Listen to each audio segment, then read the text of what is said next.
नमस्कार, मैं हूँ आलोक मेहता। एडिटर्स आई में आपका स्वागत है। हमारा अनुरोध है कि आप एडिटर्स आई देखें, लाइक करें, सब्सक्राइब करें, अपने मित्रों को, ग्रुप्स को, परिचितों को भी साथ में फॉरवर्ड करें और उनसे भी आग्रह करें कि वे भी सब्सक्राइब करें। आपके विचार होंगे, उनके विचार होंगे और नियमित रूप से उनको हमारी बातें पहुँचेंगी और उनके कमेंट्स, उनकी राय और आपकी राय, आपके कमेंट्स भी हमको मिलते रहेंगे। दुर्गाष्टमी और राम नवमी की बहुत बहुत शुभकामनाएं, मंगल कामनाएं, शांति के लिए, सुख के लिए, समृद्धि के लिए, न केवल भारत राष्ट्र के लिए, समाज के लिए, बल्कि संपूर्ण विश्व के लिए, जहां शांति की सबको इच्छा है, समृद्धि की सबको इच्छा है। ईश्वर से यही प्रार्थना की जाती है और इसलिए आप सोच सकते हैं कि आज ये धार्मिक बातें क्यों, जबकि ऐसा नहीं है। हम तो सामाजिक, राजनीतिक, धार्मिक, सिनेमा या किसी भी ऐसे मुद्दों को लेकर के जो एक जनता की भावनाओं से, आपकी हमारी भावनाओं से जुड़ा हुआ है। और इसलिए मैं ये कहूँगा कि रामनवमी मैंने राम राज्य की याद दिलाता है, जो भारत में महात्मा गांधी या उससे पहले भी यदि आप कहें तो हम राम राज्य की ही तो कल्पना करते थे। रामायण में जिस राम राज्य की चर्चा की गई, सबका सुख, सबका विकास, जो बात की जाती थी, तो आज लोकतंत्र में भारत के राम राज्य की चर्चा है। और अयोध्या में जब राम जन्मभूमि जहाँ रही और जितने भव्य श्री राम का मंदिर और पूरा परिसर का जो निर्माण हुआ है, वो ऐतिहासिक, विश्व में इस तरह का एक ऐसा धार्मिक स्थल विश्व में नहीं मिलेगा। बल्कि उसके अलावा तो कई और स्थान भी हो गए हैं। वाराणसी हमारा है, उज्जैनी है, उज्जैनी पूरा प्रादेशिक नाम है, लेकिन महाकाल मंदिर का, काशी विश्वनाथ का वाराणसी में, श्री राम का यहाँ, मथुरा वृंदावन में तो श्री कृष्ण जन्मभूमि है ही। तो इस पवित्र भूमि में रामनवमी पर चर्चा इसलिए कि राम राज्य, आप ये देखिए कि कैसे राम राज्य, केवल मंदिर के निर्माण के लिए नृपेंद्र मिश्रा जी को प्रधानमंत्री ने अपने प्रधान सचिव के पद से मुक्त किया और उसके बाद उन्हें पूरी जिम्मेदारी सौंपी कि उसका काम कितना भव्यता के साथ जो है उस काम को पूरा करने में। वहाँ ट्रस्ट तो है ही, लेकिन एक प्रशासकीय अनुभव, उत्तर प्रदेश के भी मुख्य सचिव रहे। तो नृपेंद्र मिश्रा जी ने लग करके समर्पित भाव से, जैसे होता है संत महात्मा, उन्होंने उसी तरह से सेवा भाव के साथ प्रशासकीय अनुभव, गड़बड़ी न हो, अनियमितता न हो, भव्यता में कोई कमी ना आए। आज तभी देखिए कि जिस समय कल रामनवमी है, आप याद रखिए, ये प्रोग्राम हो सकता है आप बाद में भी देखें, लेकिन 27 मार्च को 2026 ऐतिहासिक होगा, क्योंकि ये जो राम जन्मभूमि का जितने निर्माण कार्य, मंदिर का निर्माण कार्य है, लगभग जैसा नृपेंद्र मिश्रा जी कहते रहे हैं कि लगभग अब इस बार पूरा होगा। वैसे तो ठीक है, चूंकि इतना भव्य परिसर है कि उसमें कुछ ना कुछ चलता रह सकता है, कुछ और, लेकिन जिस तरह से परिसर बना है, वो यदि कोई कहें किसी भी क्षेत्र के धार्मिक, नाम तो नहीं लूंगा, लेकिन हाँ कहने को वेटिकन ऐसा माना जाता है जो उसको अलग तरह से अलग देश का दर्जा है। वहाँ जाने के लिए पासपोर्ट भी दिखाना पड़ता है निकलने के लिए। भारत में अयोध्या नहीं है, भारत में तो भारतवासी भी और कोई भी आएगा तब भी उसको पासपोर्ट नहीं दिखाना, वहाँ पहचान पत्र हो, ठीक है। लेकिन इस दृष्टि से वेटिकन या ऐसे किसी भी धार्मिक, मक्का मदीना में तो एक साथ उससे इस तरह से निरंतर नहीं होता है, वहाँ तो जब उनके हज होता है तभी लोग उस तरह से जाते हैं। भारत में तो लगातार लाखों रामनवमी पर तो पहुँच ही रहे हैं और ये प्रधानमंत्री नरेंद्र मोदी की ही परिकल्पना रही है, जिससे कि राम मंदिर बना। और इसीलिए कई बार ये कहा जाता रहा, जैसे अभी राहुल गांधी, उनका परिवार, प्रियंका गांधी भी अब तो एमपी वहीं से हो गई हैं, पूरे संसद में आ गई हैं। राहुल गांधी जीत के, हार के फिर भी पहुंचे हुए हैं, सोनिया गांधी संसद में हैं, अब राज्यसभा में हैं।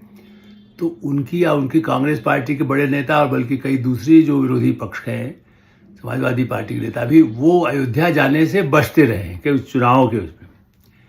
लेकिन राम राज्य और अयोध्या से आप धार्मिक ने एक पर्यटन की दृष्टि से महत्व, लोगों की भावनाओं, सरयू के किनारे, केवल भारत के राम राज्य को सोच करके उस मंदिर का महत्व मैं मानता हूँ।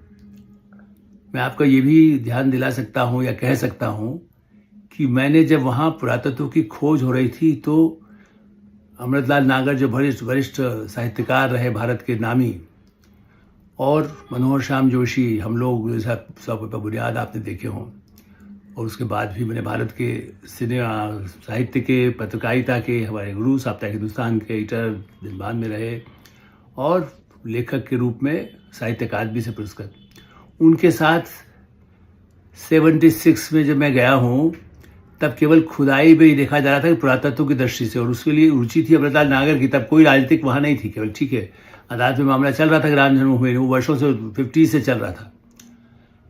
लेकिन जो परिकल्पना उस समय की गई थी, अमृतलाल नागर कहे, विश्व हिंदू परिषद कहे या भारत की पूरी जनता कहे, कि वो धार्मिक पार्टी का मैं नहीं मानता, वो राम राज्य के एक प्रतीक के रूप में, राम राज्य के लिए, जब राम का राज जहाँ था अयोध्या में, उस अयोध्या के उस मंदिर के साथ राम राज्य की बात होती है। और इसलिए जब मैंने प्रधान सचिव की बात कही तो मैं ये भी कहूँगा कि भाई देखिए, उसी की वजह है कि आज देखिए जब रामनवमी के अवसर पर सूर्य तिलक, कितना सोच समझकर वैज्ञानिक खोज के किया होगा कि जहाँ श्री राम का है उनको से जहाँ सूर्य की रोशनी सीधे उनके यहाँ पर आए, तिलक उससे हो। और उसके बाद 1,21,000 धान के दानों से तिलक हो। हमारे गेहूं से नहीं होता है, हमारे यहाँ धान से होता है, चावल से होता है। कुमकुम गेहूं को नहीं, गेहूं भारत का है ही नहीं, बाहर से आता है। हम अब बनाने लगे, दुनिया में सबसे काफ़ी बड़े पैमाने पर उत्पादन होने लगा, लेकिन इसी को पवित्र कुमकुम जिसको आप कह सकते हैं, और चावल धान के उससे जो बने हुए उसका तिलक होगा। लाखों लोग जा रहे हैं, केवल राजनीति नहीं है। और अब जैसा मैंने कहा कि दुर्गाष्टमी, शक्ति की पूजा हम करते हैं। आप जानते हैं प्रधानमंत्री नरेंद्र मोदी नवरात्रि में पूरा व्रत भी रखते हैं, और जिस तरह से उनका अनुष्ठान, उसके बाद काम में कहीं कोई कम नहीं होती है। तो दुर्गा बने शक्ति के लिए, और भारत शक्ति के रूप में आज संपन्न रूप से उभरा है।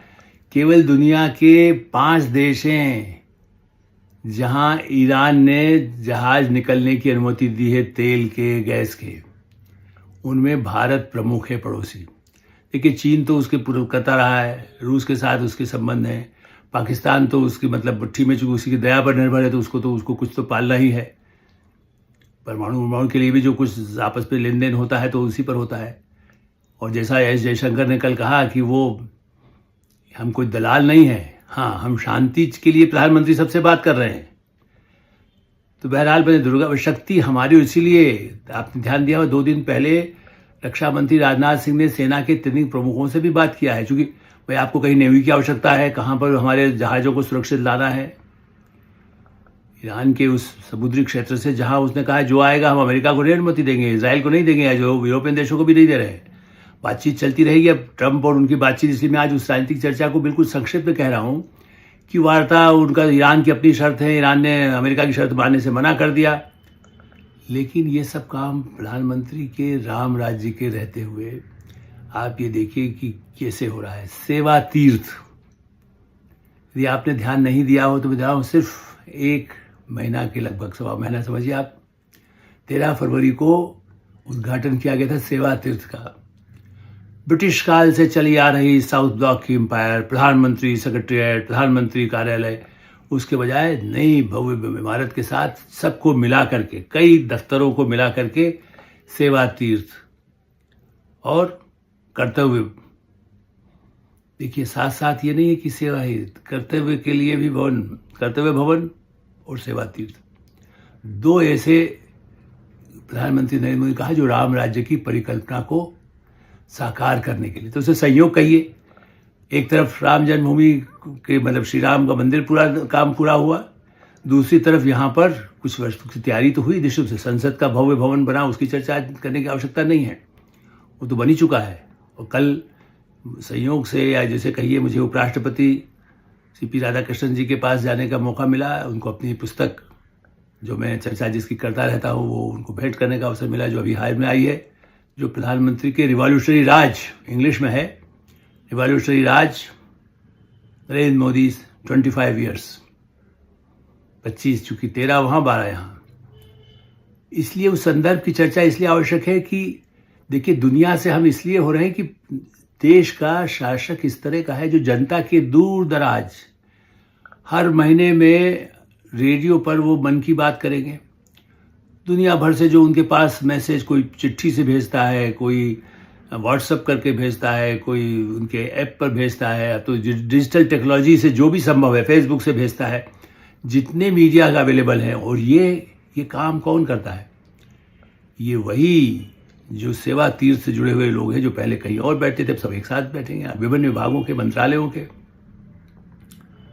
तो चाहे वो मन की बात हो या लोगों से संपर्क हो जनता के बीच, या कहाँ कहाँ जा करके उनके बीच में भी कैसे जा सकते हैं।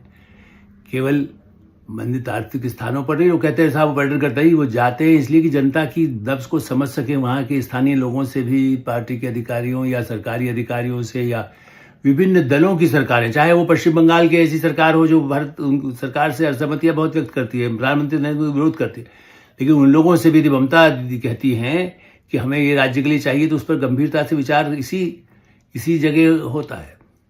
कम्युनिस्ट पार्टी के विजय यदि वो आते हैं तो उनको भी वहीं पर उन पर बात होती है। भारतीय जनता पार्टी के नेता ही नहीं, डीएमके के भी चीफ मिनिस्टर स्टालिन आएंगे तो वहीं होगा।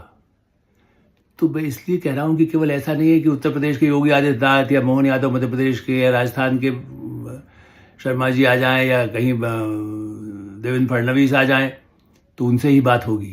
तो ये जो जिस तरह से किया गया है, ये राम राज्य की परिकल्पना को पूरा करने का ही लक्ष्य है। और यही एक कारण है जिससे कि भारत में कोई गैस की कमी नहीं। अफवाहों को छोड़ दीजिए, मैं उनके लिए जाता, मैं मीडिया के उन लोगों में से नहीं हूं। कमी तो भाई देखिए, नॉर्मल कोर्स में कई बार 10 दिन मिलती है। जिस समय में गैस के सिलेंडर मिलने शुरू हुए थे तो कई बार तो उसके लिए कोटा होता था। बड़े बड़े गैस एजेंसी के लिए घोटाले हुए हैं कांग्रेस में, मैं उस पर चर्चा नहीं करूंगा। लेकिन उसके बाद गैस का आवंटन कैसे हो जाए, स्कूटर का आवंटन कैसे हो, जब सब कुछ कंट्रोल सरकार का था। अब यह कि प्राइवेट कंपनियां भी हैं और उनमें ब्लैक मार्केटियर भी हैं, इसीलिए प्रधानमंत्री कह रहे हैं भाई गैस की कमी नहीं है। पेट्रोल पंप के बारे अफवाह है, कल महाराष्ट्र में, मध्य प्रदेश में, विभिन्न राज्यों में तो पहले शुरू हुआ था, दक्षिण भारत में। अब वो किन राजनीतिक तत्वों ने, अराजक तत्वों ने, अपराधियों ने, ब्लैक मार्केटियर ने पेट्रोल पंप के बाहर लाइन लग गई और टीवी तुरंत दिखाने लगा। मैं उसके पक्ष में नहीं हूं, मैं हमेशा ही कहता रहा हूं कि भाई क्यों आप अफवाहें फैला रहे हैं। हमें अभिव्यक्ति की स्वतंत्रता, मेरा गला बंद कर दिया जाएगा, मेरा यूट्यूब चैनल है उसको रोक देंगे यदि अफवाहें फैलाएंगे हम। तो ये सामाजिक जिम्मेदारी है कि केवल कर्तव्य सिर्फ प्रधानमंत्री और उनके मंत्री करेंगे, अधिकारी करेंगे, राष्ट्रपति और उपराष्ट्रपति करेंगे। आपने ध्यान दिया, राष्ट्रपति द्रौपदी मुर्मू ने पंचकोशी जो यात्रा होती है मथुरा के पास, पैदल यात्रा किए बगैर जूते चप्पल पहने हुए, नंगे पैरों से। एक आस्था है, अपने आप में अपनी भी परीक्षा देती है कि जनता के बीच में उसी तरह से आप जाकर के, यदि आपकी अपनी आस्था पूजा करना है, अर्चना करना है तो करते हैं। तो राष्ट्रपति हो, उपराष्ट्रपति हो, और जैसा मैंने कहा कि भाई किताब यदि आप देखिए, मंगाइए, देखिए, अमेजॉन पर अवेलेबल है। कैसे प्रधानमंत्री ने 25 गुजरात के मॉडल को कैसे पूरे देश में और कैसे अंतर्राष्ट्रीय स्तर पर उसकी मान्यता हुई। G20 के देश मान रहे हैं, ब्रिक्स के मान रहे हैं, पुतिन उनको दोस्त कह रहे हैं, ट्रम्प तो कल उन्होंने 2 दिन पहले भी फोन किया इस संकट से भाई शांति। तो भारत ने तो यही कहा प्रधानमंत्री ने, भाई आप शांति करिए, समझौता ये तरीका है, आप मत ज़्यादा कुछ करिए। लेकिन ये ठीक है कि हम कोई वो नहीं कहेंगे। ईरान हमारा मित्र, तभी तो ईरान हमारे लिए जहाज सबसे पहले खोले, और उसके बाद आ रहे हैं, आगे के लिए भी कह दिया गया है कि ये मित्र देश है, इनको हम देंगे। क्योंकि वो पहले भी हमें तेल की वो करते थे, लेकिन अब तो उनकी उस जहाज, उस मार्ग से भी जाने में सबके लिए रास्ता बंद है, जिसके लिए पूरी दुनिया, यूरोप हिला हुआ है। स्टारमर प्रदेश के प्रधानमंत्री ने स्पेशल संदेश दिया है, बैठक की है और कहा है कि बहुत संकट का समय आ गया है, यूरोप घबरा रहा है, भारत में घबराहट पैदा की जा रही है। जहाज 40-41 देशों से, पहले 26 देशों से आयत होता था, खुद संसद बताया गया है। पेट्रोलियम मंत्री ने, हरदीप पुरी ने और प्रधानमंत्री ने भी कहा कि भाई 41 देशों से हम मंगा रहे हैं, पहले से हमारे इंतजाम है, धीरे धीरे आएंगे, जो कोई तुरंत थोड़ी आपको सब आपूर्ति चाहिए, कहीं बाधा नहीं होगी। और 53 वो तो पहले से आपका रखा हुआ है पेट्रोल रिजर्व वाला। तो इस तरह की जो स्थितियां होती है, चाहे गैस की हो, चाहे सौर ऊर्जा की हो, ये राम राज्य में जनता से संपर्क रहे, केवल मंदिर प्रतीक ना हो, जनता सीधे जुड़ी हुई हो। और उस संघर्ष में चाहे वो अग्निवीर बन करके काम करने को तैयार हो, चाहे CRPF में काम करने को तैयार हो, नक्सल माओवादियों का अंत कहीं आ गया है अंतिम। राम राज्य में एक सबसे बड़ी बात, इस पर मैं कल फिर आगे विस्तार से चर्चा करूंगा। जो गृह मंत्री अमित शाह ने घोषणा की है, लगभग सफाया हो गया, सरेंडर कर दिया गया है। इक्का दुक्का तो दुनिया में कहीं भी घटना, न्यूयॉर्क, पेरिस में, लंदन में भी होती है। लेकिन वो पूरा क्षेत्र जो माओवादी प्रभावित वर्षों से, दशकों से जो था, 60s से आप कहिए 40-50 वर्ष से जो कलंक भारत की उन गांवों को, आदिवासियों को जो ग्रसित कर रहा था, सांप की तरह, अजगर की तरह डस रहा था, उन्हें उन अजगरों और सांपों से मुक्ति का पूरा समय आ गया। वहाँ मतलब जो है स्ट्रॉबेरी पैदा की जा रही है गढ़चिरौली में। ये देखी होगी खबर, आप न देखी हो तो देख लीजिए कहीं जा करके।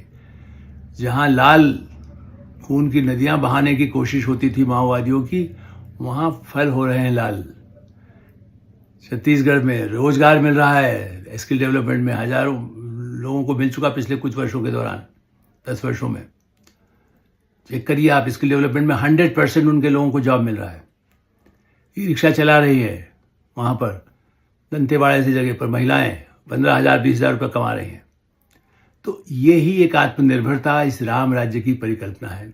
और इसलिए जब अपनी शक्ति की आराधना करें, भगवान राम को याद करें, राम राज्य को याद करें, नरेंद्र राज्य को याद करें, तो यही कहा जाएगा कि सुख शांति, सबका विकास, सबको समृद्धि मिले। हमारी भी यही कामना है। आप भी सामाजिक जिम्मेदारी की तरह से हम अपना एक, मैं इसलिए कहता हूँ सबको कोई लागू तभी होता है जब हम अपना आत्मानुशासन करें। हम दूसरा क्या कर रहा है, कचरा फेंक रहा है, न फेंके वो तो अच्छा ही है, उसको सलाह दी जाए, नहीं तो कम से कम खुद उससे कैसे बचें, खुद देश की सेवा के लिए पैनिक न पैदा करें। और संकट की कोई घड़ी यदि कहती भी है तो उस समय में कैसे मिल करके निपटे, यही राम राज्य का असली संदेश है, यही कर्तव्य है और यही कर्म है, यही सेवा का तीर्थ है। एडिटर साहब हमें विराम देते हैं। एडिटर साहब देखते रहे, लाइक करें, सब्सक्राइब करें, मित्रों को, ग्रुप्स को फॉरवर्ड करें और आपकी कोई राय हो तो अवश्य अवगत कराएं। धन्यवाद, नमस्कार।